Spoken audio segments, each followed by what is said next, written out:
Assalamualaikum warahmatullahi wabarakatuh. Selamat berjumpa kembali dengan kami, Arpani SPD, Guru SMP Negeri 9 Palembang, dan channel kami, channel YouTube Arpani Bae. Ingat anak-anak, matematika itu indah dan menyenangkan. Pada hari ini kita akan membahas tentang kesebangunan. Yang pertama adalah sifat-sifat segitiga-segitiga yang sebangun. Kemudian yang kedua akan menentukan panjang sisi yang belum diketahui dari dua segitiga yang sebangun. Baiklah anak-anak sekalian, sebelum kita lanjutkan ada baiknya Anda berikan komen, berikan like, berikan subscribe, dan juga tekan loncengnya agar Anda masih tetap selalu mendapatkan video-video pembelajaran terbaru dari kami. Selanjutnya, kita akan mengenal sifat-sifat segitiga yang sebangun. Sebenarnya secara umum, bangun yang sebangun atau benda yang sebangun itu mempunyai dua sifat ini. Yang pertama, sudut-sudut yang bersesuaian sama besar. Yang kedua, sisi-sisi yang bersesuaian sebanding atau memiliki perbandingan yang sama. Ini adalah sifat kesebangunan dari semua bangun. Tapi untuk segitiga, dia tidak perlu harus mengetahui dengan semua besar sudutnya atau semua sisinya, karena segitiga mempunyai sifat-sifat yang tersendiri. Kita lihat, yang paling penting kalau kita memandang sebuah segitiga itu kira-kira bakal sebangun atau tidak. Ya gitu, kita lihat dulu segitiga itu kira-kira bentuknya sama atau tidak. Jadi kalau segitiga sama kaki dengan segitiga sama sisi, sudah jelas bentuknya tidak sama. Maka tak mungkin sebangun. Segitiga sama kaki dengan segitiga sembarang juga tidak mungkin sebangun karena bentuknya yang berbeda. Jadi yang pertama kita lihat bentuknya dulu. Jadi kalau segitiga sama segitiga siku-siku, nah, dengan segitiga siku-siku, nah itu kita lihat apakah dia sebangun atau tidak. Tapi mungkin sebangun, mungkin tidak. Tapi kalau dia memang sudah berbeda, segitiga sama kaki dengan segitiga sama sisi, itu tidak usah dipikir-pikirkan sebangun atau tidak, sudah pasti tidak. Karena bentuknya sudah berbeda. Nah, kita lihat. Nah, dua segitiga ini nampaknya sepertinya sama. Hanya satu kecil dan satu besar. Nah, jika segitiga ABC, ini yang merah bener ini, yang merah ini, sebangun dengan segitiga DEF, jadi ABC dengan DEF. Nah itu. Kalau dua segitiga ini sebangun, maka sifat yang pasti muncul itu adalah seperti sifat umum tadi dulu. Kita bahas yang seperti sifat umum tadi dulu. Nah, sudut A ini sudah pasti sama dengan sudut D. Kalau dia sebangun. Karena A dan D dikatakan bersesuaian. Ya, deh. Yang bersesuaian itu adalah A dan D. Kemudian kalau B, kira-kira kalau B bersesuaian dengan apa? Ya, B dengan E, itu sama besar. Kemudian C, ya, C dengan F, ya, dia sama besar dengan F. Ini untuk namanya sudut ya. Jadi sudut yang bersesuaian sama besar ya. Ini nanti disebut dengan istilah sudut yang bersesuaian. Besarnya sama. Sekarang selanjutnya yang kita perhatikan adalah sisinya. AB ini berbanding DE ini. Itu harus sama dengan BC berbanding EF. Ya. Harus sama dengan AC berbanding DF. Ya.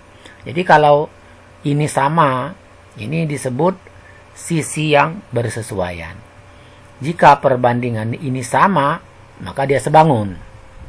Atau jika dua segitiga ini sebangun, maka dia pasti sudut-sudut yang bersesuaian sama besar dan sisi-sisi yang bersesuaian sebanding. Itu pasti. Dan itu berlaku untuk semua bangun. Bukan cuma segitiga. Tapi segitiga juga berlaku.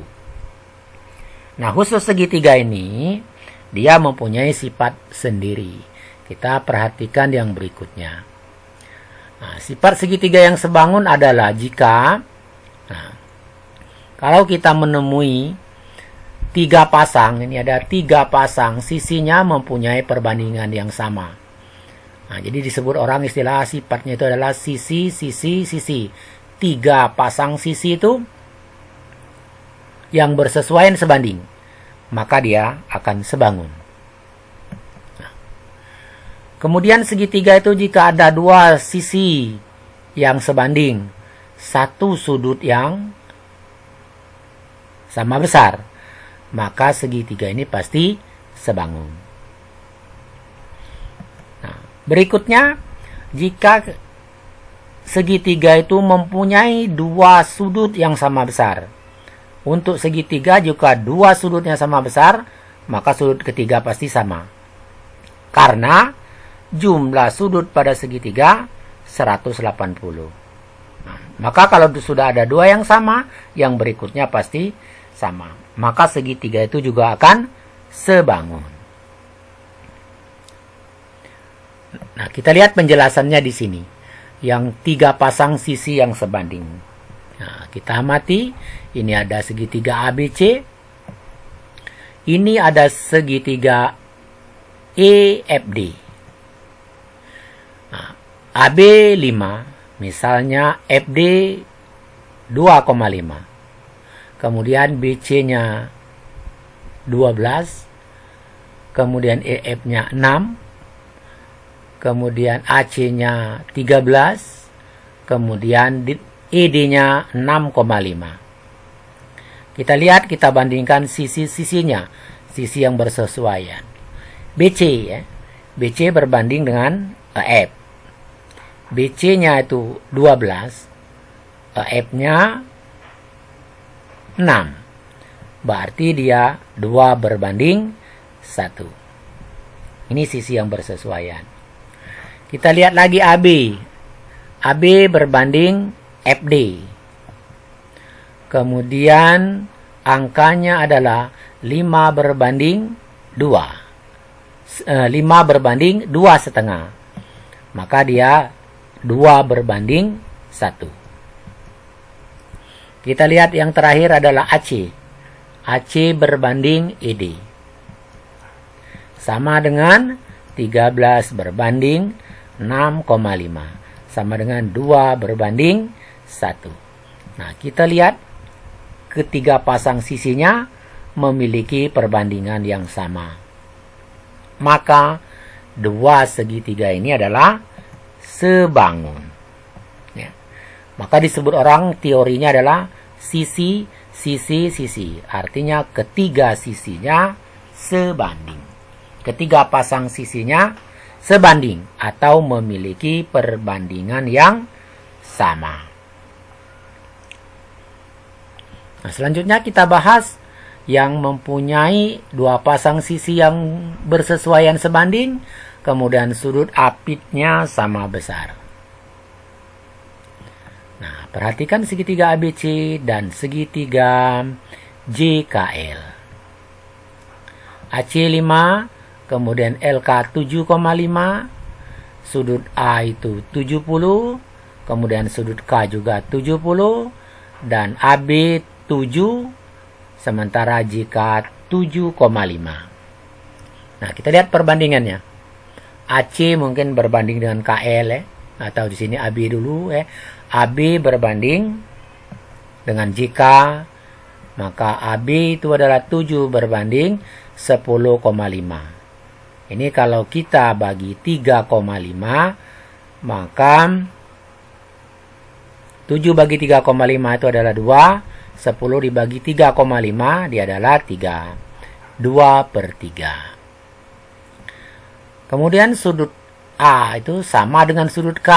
Sudah ditentukan di situ 70. Nah, selanjutnya kita cari sudut lain lagi.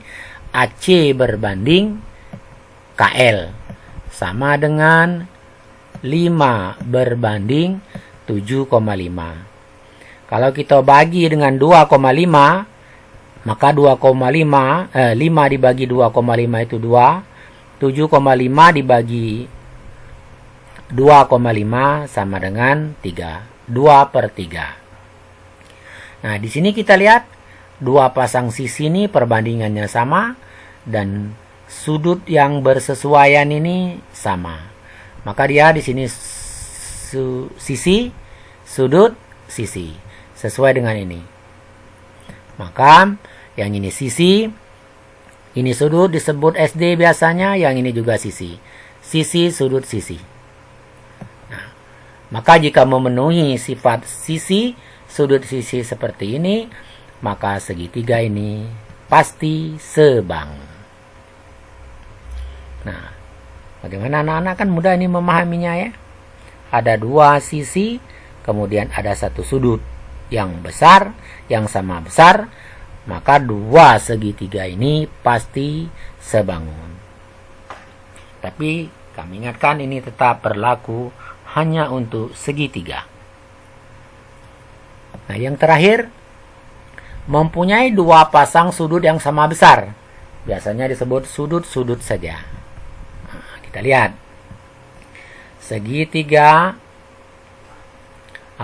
NMOP dengan PQR ya, atau kita sebut OMN dengan PQR. Kita lihat misalnya sudut ini 70. Sudut itu 70. Yang jelas N sama dengan R. Itu yang pertama. Misalnya yang ini 50, yang ini 50. Nah, maka sudut O dengan sudut P juga sama besar. Sudah dua buah sudut sama besar, berarti sudut yang ketiganya itu pasti sama besar. Ini kalau kita hitung 50 dan 70 itu adalah 120. 120 berarti ini 60. Berarti ini juga 60. Nah, sudah ketiga-tiga sudutnya sama besar. Kalau di sini hanya dua saja yang sama besar, maka ini sudah pasti segitiga ini pasti sebangun. Nah, inilah untuk memahami bahwa dua segitiga itu sebangun jika yang pertama tadi ketiga sisinya sebanding, kemudian yang kedua adalah sisi, kemudian sudut sisi, dan yang berikutnya ada dua buah sudut yang sama besar. Nah, jika ketiga sifat ini salah satunya ada pada segitiga itu, maka segitiga itu akan menjadi segitiga yang sebangun. Kami ulangi, kalau ketiga sifat itu ada pada dua buah segitiga ini, hubungannya ada pada dua segitiga, maka kedua segitiga itu pasti sebangun. Akibat kesebangunannya apa? Yang di atas tadi ya. Semua, jika dua bangun itu sebangun, maka hukumnya menjadi semua sudut yang bersesuaian sama besar dan semua sisi yang bersesuaian akan sebanding. Dia akan kembali ke sana. Nah, selanjutnya kita melihat apakah dua segitiga ini sebangun. Nah, misalnya ini. Apakah dua segitiga ini sebangun? Nah, kita lihat misalnya itu 87, ini 34. Ini 34. Kemudian yang itu 59. Apakah ini sebangun? Nah, ini sudah ada dua sudut yang diketahui, tapi ada yang sama, ada yang tidak. Yang ini 34, yang ini 34, yang ini 87, yang ini 59. Coba kita cari yang S ini berapa dulu.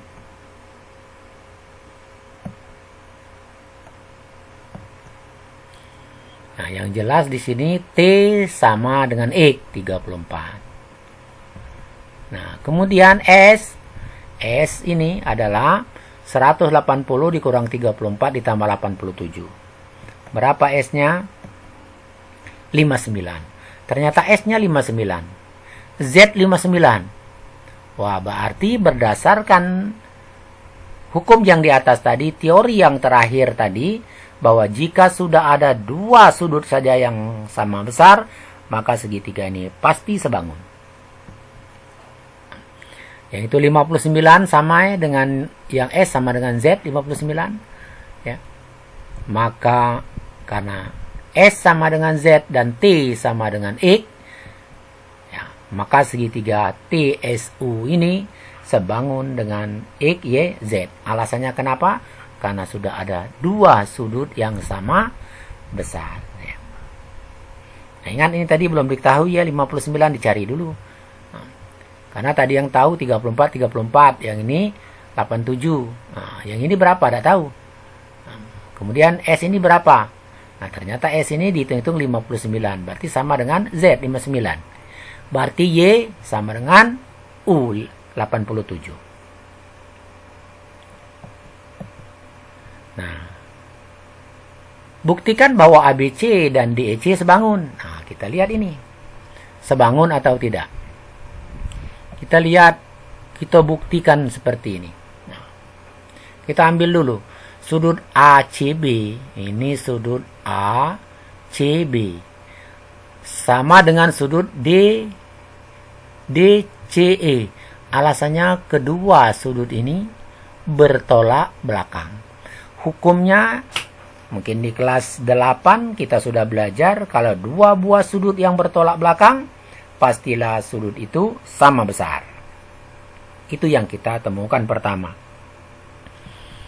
Yang kedua, sudut ABC. ABC berarti sudut B. Ya. Sudut ABC berarti sudut B. Sama dengan sudut DEC, sudut E. Alasannya dua buah sudut ini adalah sudut yang dalam berseberangan. Ini pelajaran kelas 7 atau kelas 8 ya. Sudut-sudut yang dibentuk oleh sebuah garis yang memotong dua garis sejajar. AB sejajar dengan ED. Maka ada garis AB yang memotong kedua garis AB, garis EB tadi ya. Ada garis EB yang memotong garis AB yang sejajar dengan garis ED. Maka sudut yang terbentuk di sini ini disebut sudut dalam berseberangan. Besarnya sama. Nah, sudah ada dua sudut yang sama sebenarnya. Sudah bisa dikatakan bahwa sudut ini, segitiga ini pasti sebangun. Ya. Nah, tapi kita lanjutkan tidak apa-apa. Ini sudut A sama dengan sudut D. Ya. Berarti ketiga pasangan sudut ini sama besar. Dua saja dia sudah sebangun, apalagi tiga. Maka ABC itu sebangun dengan DEC. Ya. Maka ABC sebangun dengan DEC. Sebangun. Dan sisi yang bersesuaiannya adalah ini AB sama dengan DE. Kemudian BC, mana ABC? BC sama dengan EC, itu yang bersesuaian. Kemudian AC sama dengan DC, yang bersesuaian. Sudutnya yang mana yang bersesuaian? Ini ketiga sudut yang bersesuaian sama besar. Maka dia ketiga sudut yang bersesuaian sama besar. Nah, ketiga sudut yang bersesuaian sama besar. Maka dia SD. Tadi cukup dua saja sudah sebangun. Apalagi kalau tiga ya. Nah, selanjutnya kita akan menentukan panjang sisi yang belum diketahui. Nah, kita lihat. Kita gunakan sifat-sifat tadi anak-anak sekalian. Ini ada dua buah segitiga ya. Nah, jika dua segitiga ini sebangun, maka tentukanlah nilai B dan C. Ini harusnya nilai B dan C ya. Ini B, ini C. Maka kita jawab bahwa B nanti ini B per 6 ini yang bersesuaian ya. sama dengan 18 per 12 seperti ini. Nah, selanjutnya kalau sudah seperti ini harusnya kita kalikan silang. Kalikan silang bagaimana? Ya. Dia akan kita temukan ini 12B sama dengan 6 kali 18. Sehingga B adalah 6 kali 18 dibagi 12. Ini boleh kita kalikan, boleh kita sederhanakan. Misalnya kita sederhanakan 6 dengan 12 ini setengah. Ya. Ini 1, ini 2. 18 dibagi 12, dibagi 2 adalah 9. Berarti B-nya 9. Bagaimana dengan C? Nah, C kita lihat. Yang bersesuaian dengan C adalah 20. Ya. Kemudian yang bersesuaian dengan 12 adalah 18. Ya. Maka seperti tadi kita kalikan silang. Ini 18C, ini 20 kali 12. Atau C-nya itu adalah 20 kali 12 dibagi 18. Kalau mau kita sederhanakan yang seperti tadi. Ini 12 kalau kita bagi 6 dia 2. Yang ini 18 3. Ya. 20 dikali 2 adalah 40. Kemudian 40 dibagi 3. Nah, hasilnya 13,5. Ini adalah C. Nah, anak-anak perlu diperhatikan ya, kadang-kadang yang salah seperti ini ya. Yang terjadi kesalahan oleh anak-anak kadang-kadang B per 18 ya sama dengan 6 per C. Nah, ini tidak sesuai dengan konsep kesebangunan anak-anak sekalian. Kesebangunan itu yang kita bandingkan itu adalah ya yang bersesuaian. B dengan 6 pasangannya. 18 dengan 12 ya. 20 dengan C. Itu yang bersesuaian. Jadi yang kita pakai yang itu. Jadi kalau mau kita buat panjang ini B per 6, 20 per C itu sama dengan 16 per 12. Nah, itu cara membuatnya. Jadi bukan B per 18 sama dengan 6 per 12, bukan seperti itu. Perbandingan itu yang kita bandingkan. Kalau misalnya kita membandingkan orang ya, orang itu wajah dengan wajah yang kita bandingkan, tangan dengan tangan, kaki dengan kaki. Jadi tidak bisa membandingkan kaki dengan tangan ya. Tangannya A kita bandingkan dengan tangannya B. Bila kita melihat orang itu mirip, wajahnya kita bandingkan.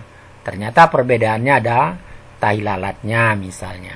Jadi wajah dengan wajah ya, tangan dengan tangan. Maksudnya sisi ini yang bersesuaian, ini yang bersesuaian. 18 bersesuaian dengan 12. Nah, jangan seperti tadi. Ya, yang membandingkan B ini ibaratnya ini karena dia ada pada satu benda. Ya, ini pada satu benda, ini tangan, ini kaki. Seakan-akan tangan dibandingkan dengan kaki sama dengan tangan dibandingkan dengan kaki. Tidak bisa seperti itu. Jadi kalau tangan bandingkan tangan, istilahnya kaki bandingkan kaki. Nah, itu harus dipahami anak-anak. Kadang-kadang banyak dalam belajar anak-anak salah dalam menentukan perbandingan seperti itu. Nah, sebagai uji kemampuan dari kamu, di sini ada 2 soal ini. Apakah segitiga ini sebangun? Ya, kamu cek saja seperti tadi. Karena ini sudah ada sudutnya. Ya, kamu cari aja yang belum ada ini berapa. Tapi ini 70, ini 45, 70, 45 sudah ada 2. Tanpa dicari bisa, ya. Sesuai dengan yang tadi. Berarti ada 2 sudut yang sama. Kemudian segitiga yang biru ini, 50, ada 50, ini ada 55, ada 75. Berarti ini ya sama dengan yang tadi ya. Ya, kita cari sudut ini. Boleh kamu namai mau buat A, B, C, PQR boleh ya. Kalau misalnya belum familiar dengan cara seperti ini, ya cari diberi nama. Nah, kemudian untuk yang ini. Nah, jika 2 segitiga ini sebangun, carilah X dan Y. Caranya ya seperti tadi. Bandingkanlah yang bersesuaian. 10 dengan 8. Berarti X dengan 6. Kemudian 24 dengan Y. Nah, itu. Ya. Nah, anak-anak, itu saja barangkali pelajaran kita pada hari ini. Mudah-mudahan Anda mengerti. Jika kurang mengerti, silakan nonton dengan berulang-ulang. Ya. Berulang-ulang berkali-kali. Semakin banyak Anda mengamati, mungkin akan semakin bisa Anda memahami. Dan semakin mudah Anda belajar. Ya. Pelajaran ini akan lebih mudah jika Anda mengerti. Anak-anak, itu saja. Mudah-mudahan video ini bisa bermanfaat bagi Anda semua. Selamat belajar. Semoga sukses. Dan kami tutup dengan Assalamualaikum warahmatullahi wabarakatuh.